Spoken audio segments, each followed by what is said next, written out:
అయోధ్యలో హిందువుల గొడవ హిందువులది, ముస్లింల గొడవ ముస్లింలది. మనం ఏంటి కత్తులతో యుద్ధం చేసుకోమందామా? ఏదో ఒక నిర్ణయం చేయాలి. ఆ నిర్ణయానికి మనం కట్టుబడి ఉండాలి. నాకు నచ్చితేనే నేను ఒప్పుకుంటాను, నచ్చకపోతే నేను ఒప్పుకోను అంటే దేశం నడవదు. ఎన్నో సందర్భాల్లో సుప్రీంకోర్టు తప్పులు చేసింది.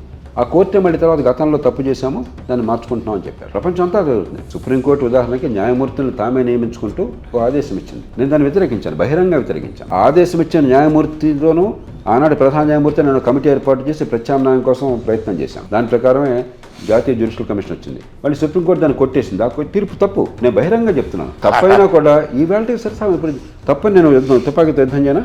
రేపొద్దున ఈ ప్రజల్లో మళ్ళీ మీరు నేను చెప్పేది అర్థమైన నాడు, సుప్రీంకోర్టుకి అర్థమైన నాడు ఈ ప్రజల అభిప్రాయం వ్యతిరేకపోతున్నామని మారుతుంది. ఇవాళ ఏమవుతుంది? నేను ఎంత చెప్పినా కూడా నిజాయితీగా చెప్తున్నాను.